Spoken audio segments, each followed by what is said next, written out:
ജീവിതം പലപ്പോഴും ഉത്തരമില്ലാത്ത ചില കളികളാണ്. ചിലപ്പോഴും നമുക്ക് എന്തൊക്കെ ആലോചിച്ചാലും എന്താണ് നമ്മുടെ ജീവിതം എന്ന് മനസ്സിലാവില്ല. നമുക്ക് ജീവിതത്തിൽ ചില സമയത്ത് ദുരന്തങ്ങൾ മാത്രം സംഭവിച്ചുകൊണ്ടിരിക്കും, ഒന്നിന് പിറകെ ഒന്നായി.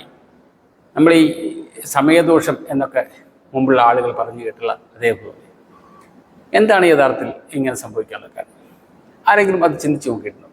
യഥാർത്ഥത്തിൽ നമുക്കൊരു നെഗറ്റീവ് സംഭവിക്കുമ്പോൾ, എന്തെങ്കിലും ഒരു മോശം കാര്യം സംഭവിക്കുമ്പോൾ നമ്മുടെ മനസ്സ് അതേ തുടർന്ന് അതിൽ ഇങ്ങനെ വ്യാപിച്ച് അതേക്കുറിച്ച് തന്നെ ചിന്തിക്കും.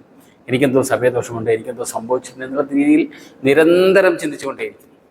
ഇങ്ങനെ ചിന്തിച്ചുകൊണ്ടിരിക്കുന്ന അവസരത്തിൽ നെഗറ്റീവിനെ സ്വീകരിക്കാനുള്ള ഉപബോധ മനസ്സിൻ്റെ ഒരു കഴിവുണ്ട്.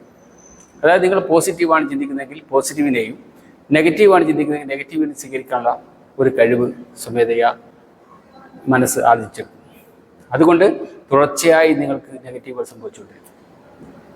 പക്ഷേ ബോധപൂർവം നമ്മുടെ ചിന്തകളെ പോസിറ്റീവിലേക്ക് നയിക്കുകയും അങ്ങനെ ഇത്തരം ആകർഷണീയത കുറച്ച് കൊണ്ടുവരാൻ സാധിക്കും. ഈ ലോ ഓഫ് അട്രാക്ഷൻ പോലെയുള്ള സംഗതികൾ, അല്ലെങ്കിൽ രഹസ്യം പോലെയുള്ള ഞാൻ പറഞ്ഞിട്ടുള്ള ഈ പുസ്തകങ്ങളൊക്കെ പറയുന്നത് ഇത്തരം ചിന്തകളിൽ നിന്ന് മനസ്സിനെ മുക്തമാക്കുക എന്നാണ് നമ്മുടെ ലക്ഷ്യം. അങ്ങനെ ഒരു ലക്ഷ്യത്തിലേക്ക് വരുമ്പോൾ മാത്രമേ നമ്മുടെ മനസ്സ് അതിൽ നിന്ന് പുറത്തേക്ക് വരുന്നുള്ളൂ. അപ്പോൾ ഒരു മോശം കാര്യം സംഭവിച്ചാൽ വിധിയാണ് അല്ലെങ്കിൽ സമയദോഷമാണ് എന്നൊന്നും ചിന്തിക്കാതെ ആ സംഭവിച്ചതും ഏതോ ഒരു നല്ല കാര്യത്തിന് വേണ്ടിയാണെന്ന് ചിന്തിക്കുകയും പതുക്കെ ഉപബോധ മനസ്സിനെ ചില ടെക്നിക്കുകളുടെ പോസിറ്റീവിലേക്ക് നയിക്കുകയും ചെയ്താൽ നമുക്ക് ഇത്തരം നിരന്തരം ഉണ്ടാകുന്ന വിഷയങ്ങളിൽ നിന്ന് രക്ഷപ്പെടാൻ അത് വഴിയായിരിക്കും.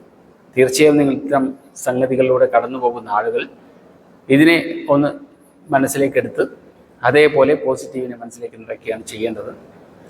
അല്ലാത്തിടത്തോളം കാലം എന്താണോ നമ്മൾ ചിന്തിച്ചു കൊണ്ടിരിക്കുന്നത്, അല്ലെങ്കിൽ എന്താണോ നമ്മുടെ മൈൻഡിൽ ഉള്ളത്, അതാണ് ഉപബോധ മനസ്സ് സ്വീകരിക്കുക. നല്ലതും ചീത്തയും തിരിച്ചറിയാനുള്ള കഴിവ് ആ മനസ്സിലില്ലാതെ പോയി. അതുകൊണ്ട് എന്താണോ ചിന്തിക്കുന്നത് അത് തന്നെ സംഭവിച്ചുകൊണ്ടേയിരിക്കും. ശ്രദ്ധിക്കുക. ഓക്കെ.